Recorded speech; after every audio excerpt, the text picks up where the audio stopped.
Ticket मिळालं नाही किंवा आपल्या मनाप्रमाणे झालं नाही म्हणून बंडखोरी करतं किंवा शिस्तीचं पालन करत नाही, त्यांना पक्षात राहण्याचा कुठलाही अधिकार नाही. कारण पक्षामध्ये जेव्हा आपण येतो तेव्हा पक्षाची शिस्त पाळावी लागतं. आणि त्यामुळं आम्ही आता 40 पदाधिकाऱ्यांना निलंबित केला आहे. 6 वर्षाकरता दरवाजे बंद केले आहे. आणि पुढच्या काळातही या प्रचारादरम्यान जे जे पदाधिकारी पक्षविरोधी कारवाया करतील, दुसरी यादी सुद्धा आम्ही त्याची प्रकाशित करू. पण आम्ही कारवाई केल्याशिवाय राहणार नाही. कुठल्याही परिस्थितीमध्ये पक्षामध्ये पक्ष शिस्त मोडणे हे खपवून घेतलं जाणार नाही. प्रचाराच्या दरम्यान जे मित्र पक्षांचा प्रचार करणार नाही अशा पदाधिकाऱ्यांवर कारवाई होय, मित्र पक्षाचा प्रचार करणार नाही किंवा मित्र पक्षाला सोडून दुसऱ्या पक्षाचा प्रचार करेल त्यांच्यावरही कारवाई करण्याचा आम्ही निर्णय घेतला आहे.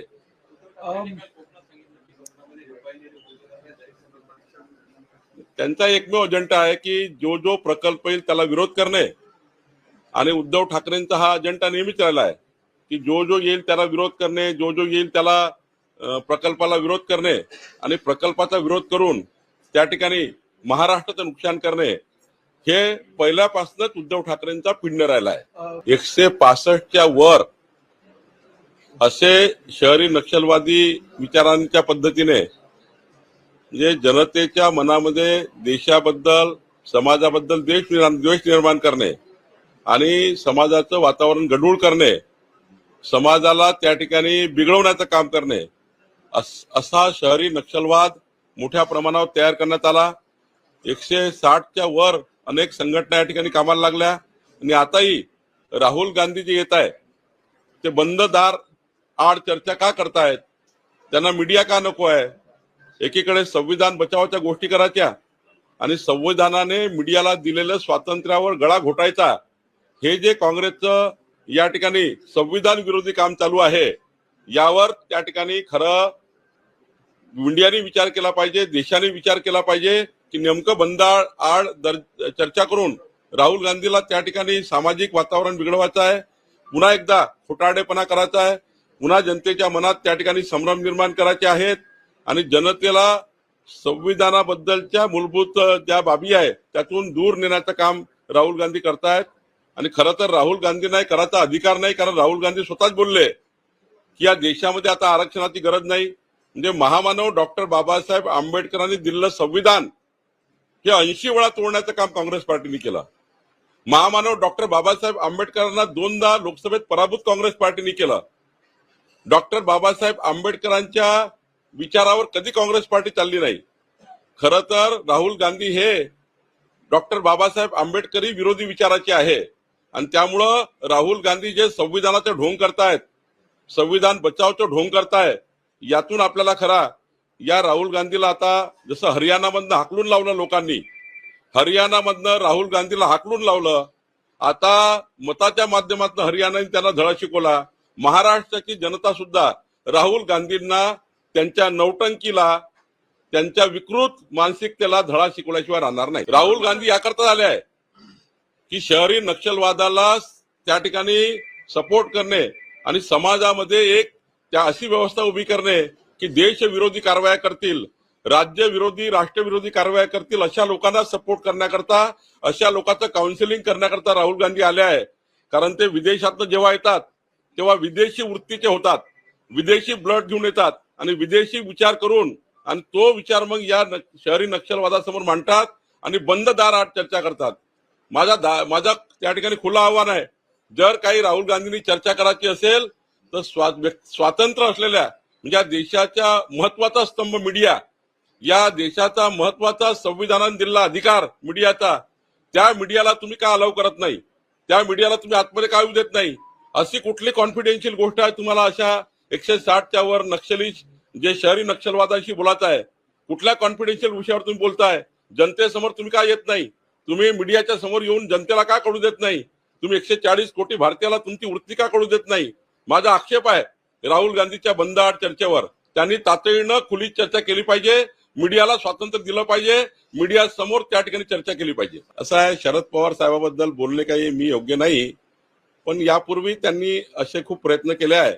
कधी पावसात भिजण्याचे प्रयत्न केले आहेत, कधी त्या ठिकाणी सहानुभूती मिळवण्याकरता वेगवेगळ्या क्लुप्त्या केलेल्या आहेत. त्यामुळे आता मला वाटतं जनता आता या सहानुभूतीवर जाणार नाही. जनता ही येणाऱ्या काळात जो आम्ही मॅन्युफॅक्चर दिलाय, एकनाथ शिंदे सरकारने, देवेंद्र फडणवीस सरकारने जो मॅन्युफॅक्चर दिलाय आमच्या लाडक्या बहिणीकरता, आमच्या शेतकऱ्याकरता, आमच्या अनाथ त्या ठिकाणी समाजाच्या विविध स्तरावरच्या जनतेकरता आम्ही आमचा जाहीरनामा घेऊन जनतेमध्ये जाऊ, जाहीरनामा घेऊन मत मांडू आणि जाहीरनामा घेऊन जनतेचे मतं घेऊ आणि पुढचे 5 वर्षात आमचा जाहीरनामा पूर्ण करू. 18,000 रुपये आता पण सरकारने देण्याचं मान्य केलं होतं. आता लाडक्या बहिणीला वर्षाचे 25,000 मिळणार आहे.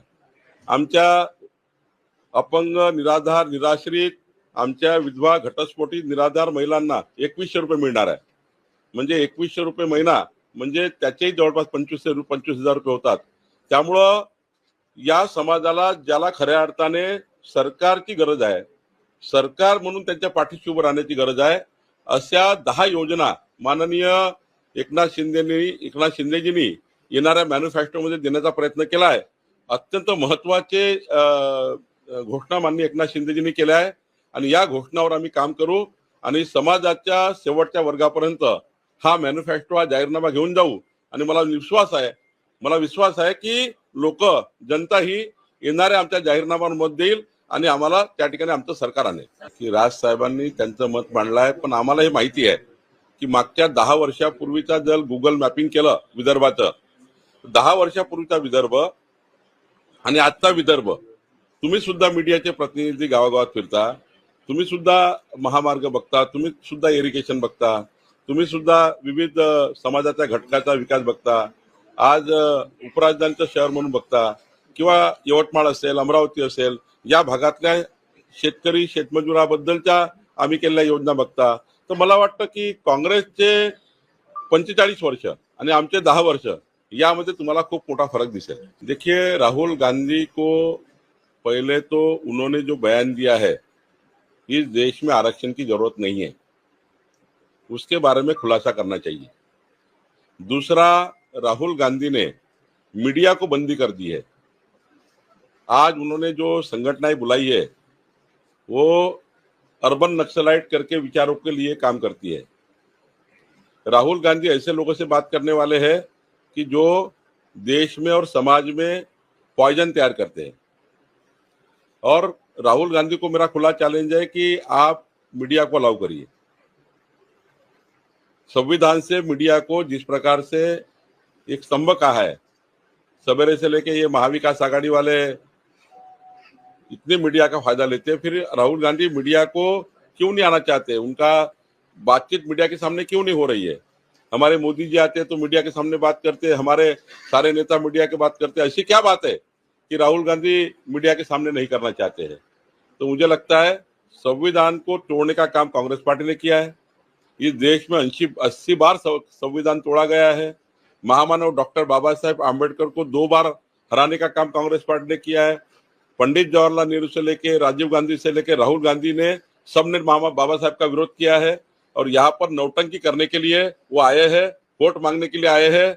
मुझे पूरी आपको जानकारी देना चाहता हूँ कि हरियाणा में इन लोगों को वोटों के माध्यम से भगाया. हरियाणा में बीजेपी सरकार आई और महाराष्ट्र में भी ये झूठा नहीं चलेगा.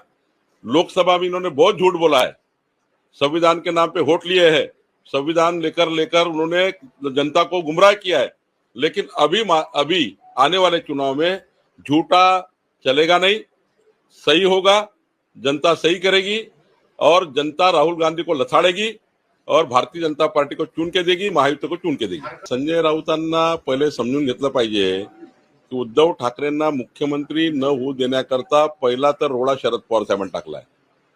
आता एवढा मुख्यमंत्री पदाची घोषणा न करताही उद्धव ठाकरे महाविकास आघाडी आणि काँग्रेसच्या मागे लोटांगण घालताय.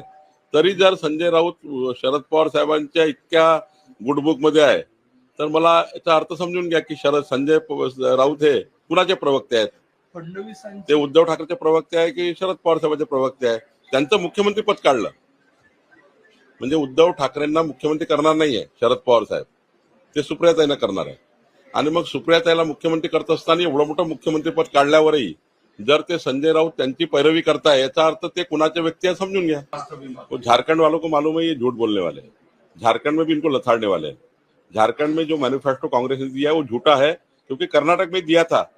कर्नाटक में यही दिया था, वह झूठा, वह कुछ भी नहीं किया. उन्होंने तेलंगाना में यही किया, वह झूठ की जाहिरात छपाई है उन्होंने. कल झूठा बोलते हैं. कांग्रेस पार्टी कभी भी मैनिफेस्टो का पूरा पालन नहीं करती है, जाहिरनामा का पूरा पालन नहीं करती है. जाहिरनामा मैनिफेस्टो का पूरा पालन करना मोदी जी और हमारे संस्कार है. इनके संस्कार नहीं है. इनके संस्कार दिन भर झूठ बोलना है और दिन भर मीडिया की स्पेस लेना है. ये झूठ बोलकर दिन भर अपना टाइम पास करते हैं, लेकिन जनता को मालूम है कांग्रेस पार्टी का जो जाहिरनामा है वो झूठा है. महाराष्ट्र में झूठा जाहिरनामा देंगे, इनके हाथ में कुछ बचा नहीं है. केंद्र की सरकार हमारे पास है, राज्य की सरकार हमारे पास है, दोनों सरकार का डबल इंजन हमारे पास है. डबल इंजन सरकार ही घोषणा पूरी कर सकती है. और एकनाथ शिंदे, देवेंद्र फडणवीस और अजित पवार सरकार ने जो योजना की है, घोषणा की है, वही हम पूरी करेंगे. झारखंड में जो योजनाएं, जो घोषणाएं की है, वो एक भी घोषणा पूरी होने वाली नहीं है, क्योंकि उनके पास केवल पिटारा है, कोई काम का पिटारा नहीं है. हमारे पास काम का पिटारा है. Thank you sir.